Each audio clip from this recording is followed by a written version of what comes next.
Hi friends, hi fellow flyers, good morning. Hope everybody's doing good this morning. We're starting the wing now today. I have my rudder and my elevator completed, which is just simple following the plans. But I did do a sand release on the parts, and they are this thickness now. I glued some 1/32 ply to my sanding bolt block, and when I sand it, then it makes all the parts the thickness of this piece of wood now, which made it a little thin, and I was concerned about the elevator bowing. So what I've done is I've glued a little piece of paper there. I cut that off the edge of the plans so I can stay with following what's in the box. So I got paper there off the plans, and I'm going to glue it to, I've got it glued to one side, and then I will glue it to the other side before I put the covering on it so that it will stay flat. I want it to stay nice and flat there. So I have the rudder done, elevator done. I may even put one piece or on either side of the rudder as well, so it stays straight and vertical and not trying to bow. So add just a little bit of strength with at least amount of weight, because I did sand them thinner so they're lighter anyway, so add weight back. That might be needed, it might not be needed. So here we go, we're going to start working on the wing. I have always worked on glass.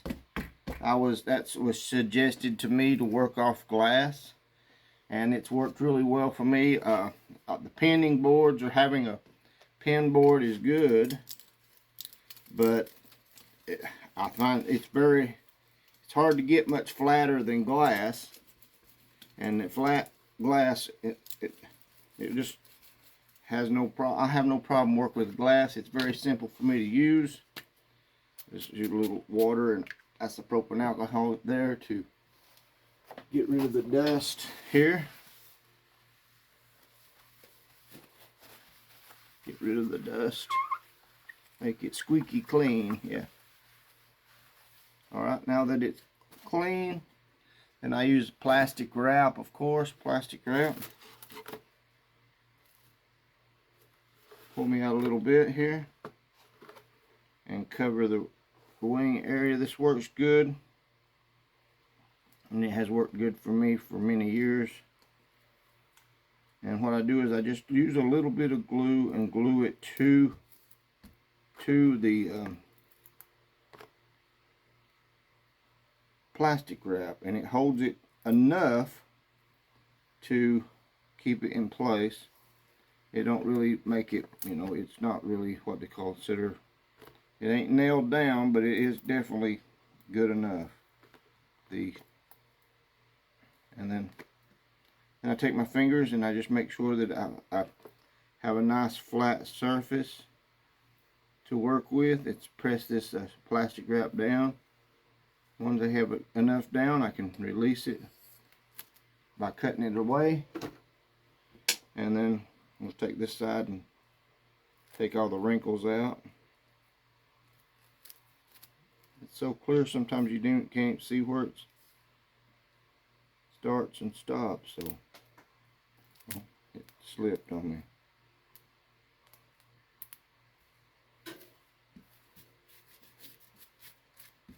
I'm getting wrinkles. I don't want wrinkles.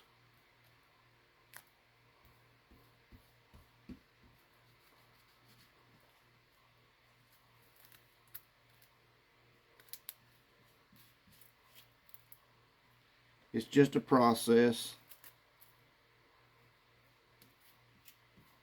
Okay, there you go. See, that takes all the wrinkles off the plans. Then I can cut it free where there's no wrinkles on the edges. Rex just come in. Hey, Rex. Alright, so now I've got my area prepped and ready to glue the parts to. It's good and flat. So So I've got this one ready to go on here, and I'll just take a toothpick, if I can find a toothpick. I've used it and laid it down, and guess what? I went and had left the workshop and then come back, and here it is. There it is. These videos, you want them to do pretty quick, but it takes a moment. Now, of course, I'm just going to put me a few little touches. I like to touch them right here where the ribs are.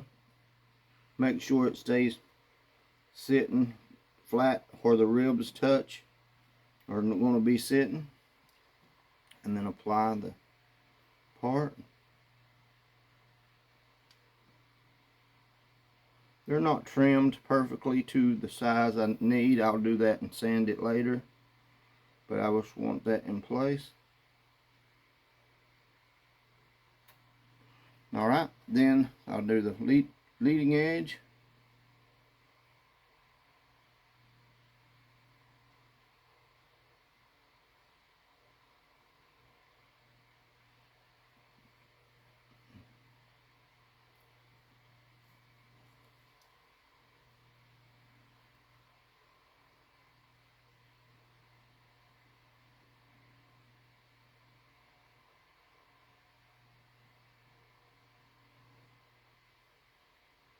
Okay, and then of course I need a stringer or a spar.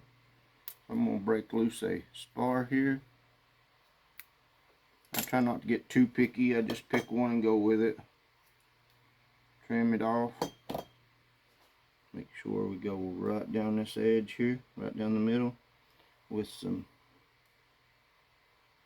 glue.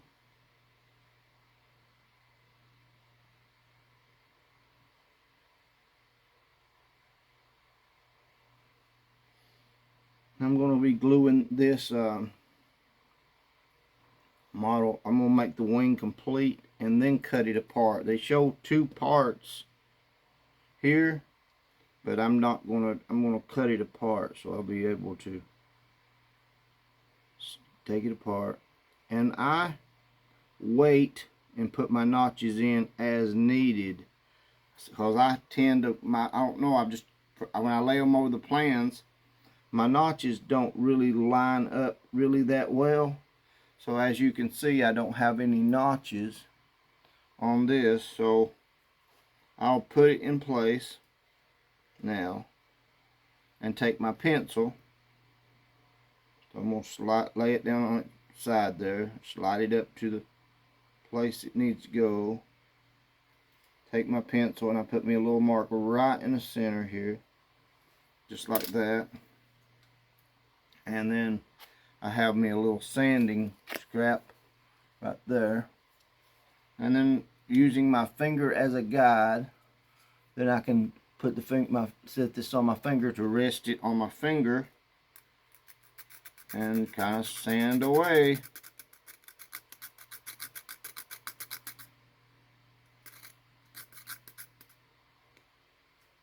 Now, some of you may be thinking, well, to lower that airfoil, I could have just took the off the bottom. You don't want to make the shorter airfoil by taking it off the bottom, because if you do that, then you still have the same airfoil, and sometimes it could easily make the rib shorter. I don't know why I'm stuttering there. So okay, now I'm going to check my placement. It looks like it's going to work good. It's very important that that first one is square. It's got to be good and square. And then you want to test the fit. You make sure that you have a stringer here. If you got another stringer, to check your notch to make sure that it's going up into it all the way. Make sure you've got your notch to where it won't hold the rib up or out of the way. So now I can set it in place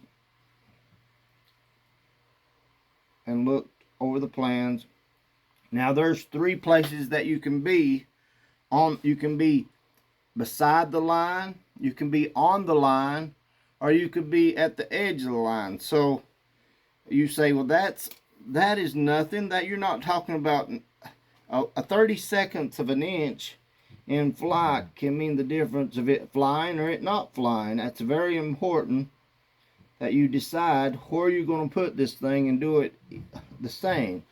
So if you're going to put it on the line, put it on the line. If you're going to put it and cover the line where you don't, it will make a difference of whether you have a nice tight fit or you have not so tight a fit or whatever, you know. So once we have all these in place, we see that has to have an angle. And we have a part here, which is this one, number 8. And that has a little arrow showing it says it's the bottom. That's the bottom, and it's pointing up. So that gets glued. It says W7 right here. Wing angle block. And now this is weird because they have wing angle block number 7, and I've got wing angle block number 8. So I got to make sure that I've got wing angle block number 7. And there it is. There is wing angle block number 7. The arrow is pointing up, and it says bottom. So if you turn it to where you can read bottom, you'll see the arrow pointing up. This here is, so it's almost a 90-degree attachment to the fuselage. So this is going to set almost vertical, straight up and down. And then it looks like it's there. It's going to be an easy to set that into place right there as a vertical stand. Okay, guys, I want to glue up this wing, and to keep from making an extra long video, you can easily see the process I'm doing here, and I'll add my notches so I can keep a good straight work. And I don't add my notches ahead of time because they tend to not be lined up. Anyway, thanks for viewing. I hope everybody's had a good morning, and take care. We'll get this project on the way. Bye.